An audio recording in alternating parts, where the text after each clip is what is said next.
I am absolutely thrilled to be speaking to an absolute legend, the frontman of Gogol Bordello, Eugene Hutz, or Yevhen. Can I call you Yevhen? Yevhen, Zhenya? of course. Yevhen.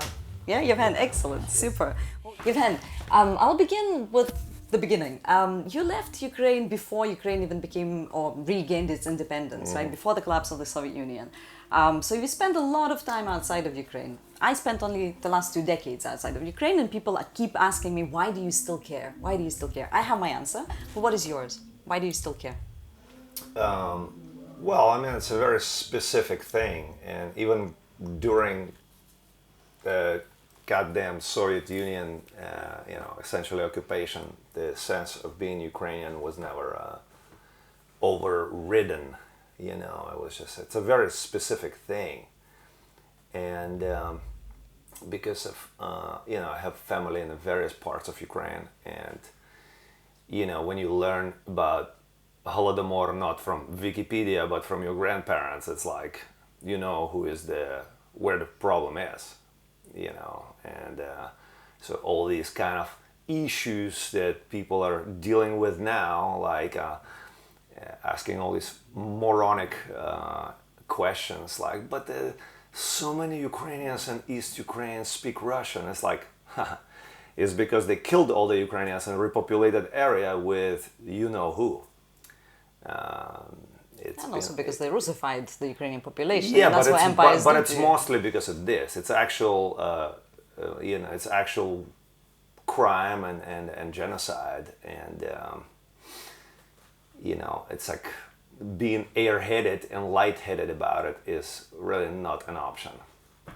So you can take a boy out of Ukraine, but you can't take Ukraine out of the boy, right? It's always with you. Even the whole arrival of punk music in my life was coincided with, I was always into rock music because of my father and his brother, and it was natural for our family, who was so distinctly anti-Soviet, to just be blasting everything that was supposedly anti-Soviet. But when I discovered punk rock, which was a next radical step in evolution of music at the time, and it's also coincided with emergence of bands like Brate Hadouken and from your hood, and VV, of course, and Kolesky Assessor, and just that whole scene was kind of very uniquely spirited, and understanding that the ethno power is a kind of the source, is where kind of like punk is an urban folk music, the theorists and analysts of culture look at it that way. So folk music from the folk environment and urban folk music uniting was just kind of such a natural mix, and a lot of punk rock kids in Kiev were all about that, just all about it. I was just telling you right before I started rolling, kids would show up from Ternopil and z Lvova, and мали татуїровки тризуба.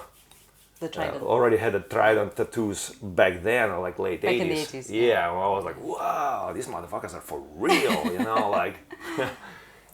they weren't some kind of bleached out Soviet, boneheads, Right. So your connection is obviously very, very clear and to Ukraine, and I know you have family in Kiev still to this day. What's it like to observe the war from afar? I still trying to really actually accept it as it is, but it's very difficult because it's really insane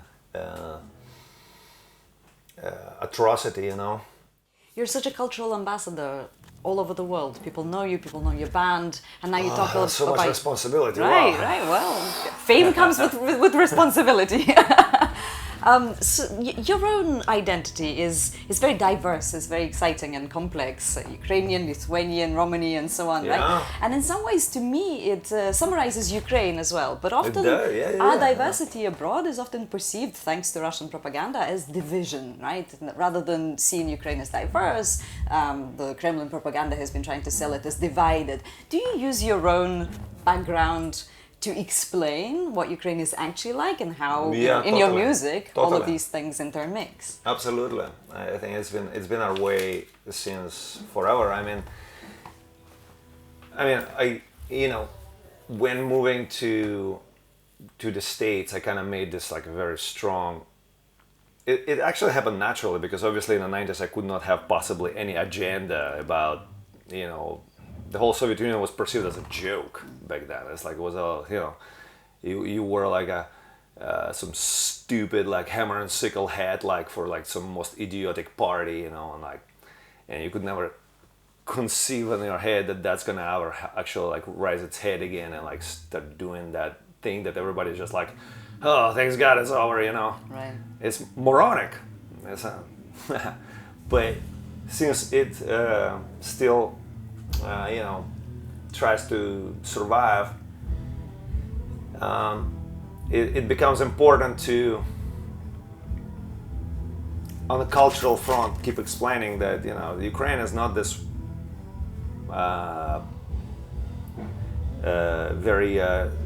it's not what the myth of it is. It's a very diverse country, and understanding of Ukraine like really stuck with me, that it's like, whoa, it's not just this like some kind of like a feeble, benign like Soviet republic with no identity. It's like, whoa, people speak like Hungarian, Ukrainian, there is like Hutzuls, and there is Lemkos, and there is like all these ethnicities and Bukovinians. That was like my first New York. Well, speaking of Ukraine being a bit misunderstood, I read in one of your interviews, the recent ones, when you said something really beautiful. You said the Ukrainians know how to turn their suffering into strength. And I think when the full-scale invasion started, there was a lot of expectation of victimhood, perhaps justified, but instead what people saw, journalists saw, is absolute defiance. And I think that shocked the world. And to me that served as a sign that people perhaps don't quite get Ukraine. What can culture do? What can figures of culture, musicians all over the world do to help others understand Ukraine? And that'll be my last question, because I know you have to go and sound check. This is a pretty serious trait of Ukrainians, the resilience, and that whole like turning frustration into inspiration and anger into the energy and defiance and resistance. It's very Taras Shevchenko. Oh, yeah. And Olesya Khromeychuk. And Olesya Khromeychuk. And Bob Marley. Yes. And and The Clash. So what do we do as people of culture? How do we explain to the rest of the world what we're about? You don't explain, you demonstrate. Mm-hmm. I mean, Ukrainian people themselves already demonstrating all that needs to be demonstrated. I mean, the respect around the world is already won. But it's going to be more like in a post-victory space where you have to do more explaining. And now is because there will be all those